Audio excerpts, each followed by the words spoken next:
Assalamualaikum warahmatullahi wabarakatuh. Alhamdulillah wassalatu wassalamu ala Rasulillah Muhammadin ibni Abdillah wa ala alihi wa sahbihi wa man walah. Amma ba'du. Perkenalkan, nama saya Wahyu Siswanto, NIM saya 170141268 dari kelas 6B Prodi PGSD. Di video kali ini saya akan membuat sebuah video untuk memenuhi UAS, ujian akhir semester, mata kuliah penelitian tindakan kelas atau PTK yang diampu oleh dosen Ibu Maulina Hendrik MPD. Untuk itu, langsung saja kita ke video pembahasannya. Jadi pada tahap wawancara kemarin, saya mewawancarai salah satu guru di SD Negeri 14 Mes. Berikut adalah identitas ibu guru yang saya wawancarai, yang bernama Ibu Sukarni SPD, jenis kelamin perempuan, status pekerjaan gurunya itu PNS. Kemudian satuan pendidikannya itu SD Negeri 14 Maislan. Jenjang kelas yang diajar ini kelas 6 SD. Kemudian pangkat atau golongannya pangkat penata tingkat 1 golongan 3D. Berikut merupakan beberapa pertanyaan yang saya tanyakan kepada Ibu Sukarni. Yang pertama, lama pelaksanaan pembelajaran dari rumah? Beliau menjawab 2-3 bulan.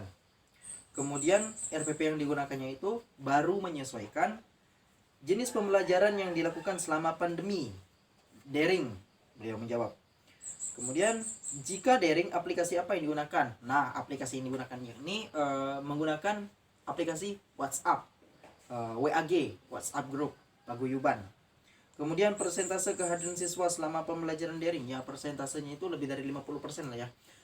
Nggak nyampai sekitar 100%, karena setiap siswa itu memiliki kendala tersendiri, seperti tidak memiliki HP Android. Kemudian metode mengajar selama pandemi COVID-19, penugasan. Kemudian kendala saat mengajar dari rumah. Nah, kendala saat mengajar dari rumah ini berkaitan dengan sarana dan prasarana menurut beliau. Karena tempat tinggal siswa itu berada di desa, maka yang berkendala itu mengenai jaringan, kemudian sarana berupa kurangnya HP Android. Ya, seperti itulah kendalanya. Kemudian, bagaimana bentuk apersepsi yang dilakukan selama belajar pada situasi pandemi? Apersepsi yang digunakan oleh Ibu Sukarni ini, ya setiap memulai suatu pembelajaran, guru melakukan motivasi jarak jauh. Misalnya, siswa diharapkan untuk semangat gitu dalam mengikuti proses pembelajaran sebelum dikasih suatu pembelajaran. Kemudian, apakah sepenuhnya siswa memahami materi pembelajaran selama pandemi COVID-19? Berapa persentasenya?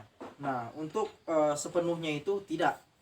Jika pada pembelajaran tatap muka saja siswa ada yang sepenuhnya tidak memahami materi pembelajaran, apalagi daring. Nah, kata Ibu Sukarni tidak sepenuhnya. Ya, berapa persentasenya itu lebih dari 50% lah kira-kira lah. Nggak di bawah 50%. Kemudian, berdasarkan muatan pembelajaran, kemampuan apakah yang dominan sulit dikuasai oleh siswa? Nah, untuk kemampuan yang sulit dominan dikuasai oleh siswa itu kemampuan kognitif. Karena kemampuan kognitif ini menuntut siswa untuk bernalar secara intelektual benar. Sedangkan kalau dari aspek psikomotor, itu hanya menuntut siswa pada aspek gerakan saja, seperti olahraga, menari, dan lain sebagainya, berbentuk aspek gerakan. Jika kognitif ini memang berperan pada IQ, intelijensi quality siswa, dalam memahami materi. Apalagi daring ya, suatu materi harus dibenar-benar pahami dengan sendirinya tanpa ada bimbingan dari rambu-rambu pendidikan seperti guru. Kemudian pelaksanaan penelitian tindakan kelas selama pandemi COVID-19. Saya baca lagi identitasnya. Nama sekolah SD Negeri 14 Maislan. Nama guru kelas Sukarni SPD. Kelas yang diampu kelas 6 SD. Nama mahasiswa pendamping yakni Wahyu Siswanto. Kemudian NIM 170141268. Kelas 6B PGSD. Pada tahap perencanaan, bagian pertama identifikasi masalah. Pada penelitian ini, peneliti dibantu oleh guru kelas untuk mencari masalah nyata pada kelas yang diajar oleh guru kelas tersebut. Berdasarkan implementasi terkait pembelajaran di kelas, didapatkan bahwa mayoritas siswa kelas 6 SD Negeri 14 Sungai Selan kurang memahami letak geografis negara ASEAN.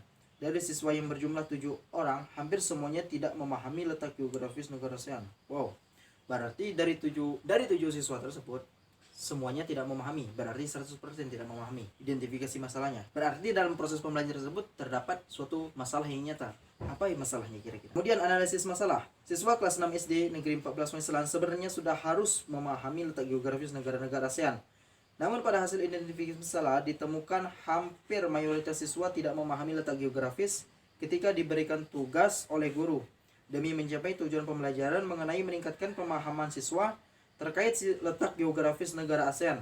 Maka peneliti melalui guru kelas melakukan analisis penyebab kurangnya pemahaman siswa terkait letak geografis negara-negara tersebut. Yang pertama, media pembelajaran kurang menarik sehingga membuat siswa bosan mengikuti pembelajaran. Kemudian yang kedua, metode pembelajaran kurang menarik dan tidak bervariatif. Kemudian yang ketiga, kurangnya motivasi siswa dalam mengikuti kegiatan belajar. Untuk mengatasi masalah-masalah di atas, maka peneliti melalui guru kelas memilih untuk menggunakan metode ceramah kelas diskusi dan membuat metode pembelajaran video sebagai salah satu resolusi yang dilakukan. Nah, perlu diketahui juga bahwa suatu pembelajaran apabila tidak dilakukan dengan media pembelajaran, apalagi zaman sekarang, suatu pembelajaran sistem pembelajaran itu sangat berubah dari tatap muka ke daring. Maka semestinya guru tersebut mengajar menggunakan media pembelajaran yang berbasis video misalnya, berbasis teknologi IT gitu. Karena suatu pembelajaran tanpa menggunakan media pembelajaran, maka suatu proses pembelajaran tersebut akan terasa hampa dan meningkatkan atau menimbulkan suatu rasa bosan dalam diri siswa tersendiri. Banyak kasus contohnya. Ketika suatu pembelajaran tanpa menggunakan media, maka siswa tersebut ya kurang terinspirasi untuk lebih giat belajar. Karena tujuan dari media pembelajaran tersendiri untuk menggambarkan secara menyeluruh, meskipun tidak menyeluruh, hampir menyeluruh saja. Media pembelajaran dapat menggambarkan secara nyata materi pembelajaran yang akan diajarkan. Jadi siswa tersebut akan tertarik untuk belajar. Rumusan masalah. Adapun yang menjadi rumusan masalah dalam penelitian ini adalah bagaimanakah meningkatkan hasil belajar IPS melalui media pembelajaran berbentuk video pada siswa kelas 6 SD Negeri 14 Sungai Selan tahun pelajaran 2020-2021. Kemudian, langkah-langkah apa yang dapat dilakukan untuk meningkatkan hasil belajar IPS dengan materi negara-negara ASEAN. Kemudian, hipotesis tindakan. Berdasarkan rumusan masalah, maka hipotesis tindakan dalam penelitian ini dapat dirumuskan dengan penggunaan video pembelajaran negara-negara ASEAN, maka hasil belajar siswa dalam kegiatan pembelajaran IPS dengan materi negara ASEAN dapat ditingkatkan. Jadi, diharapkan dengan pembelajaran menggunakan video pembelajaran ini dapat meningkatkan pemahaman siswa dari sebelumnya tidak paham ke paham. Hal ini juga dapat meningkatkan hasil belajar siswa dan hasilnya tersebut dapat kita cek nantinya melalui tes berupa soal terhadap negara-negara ASEAN atau materi yang telah diajarkan. Silabus dan RPP-nya nanti saya letakkan di link deskripsi. Kemudian materi pembelajaran yang akan saya teliti yakni mengenai pelajaran IPS, karakteristik negara ASEAN terkait kondisi sosial dan budayanya. Alat atau bahan yang diperlukan nantinya saya akan menggunakan suatu video pembelajaran. Berikut merupakan cuplikan video pembelajaran yang akan saya gunakan. Halo semuanya, sekarang kita berada di luar angkasa.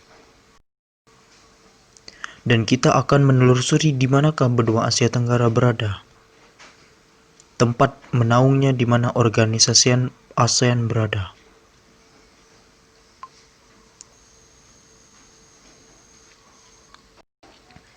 Ternyata di sini beradanya Asia Tenggara.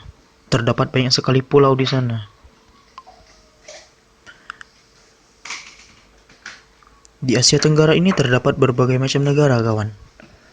Seperti Indonesia, Singapura, Malaysia, Brunei, Timor Leste, Thailand, Vietnam, Laos, Kamboja, Myanmar, dan Filipina. Cukup sekian pemaparan video dari saya. Semoga ilmu yang telah diberikan oleh dosen Maulina Hendrik bermanfaat bagi saya dan menjadi amal jariah bagi dosen tersendiri. Semoga pandemi ini cepat berakhir dan kita dapat bertemu kembali di insyaallah pada perkuliahan tatap muka. Wabillahi taufik wal hidayah, waridul wal inayah. Assalamualaikum warahmatullahi wabarakatuh.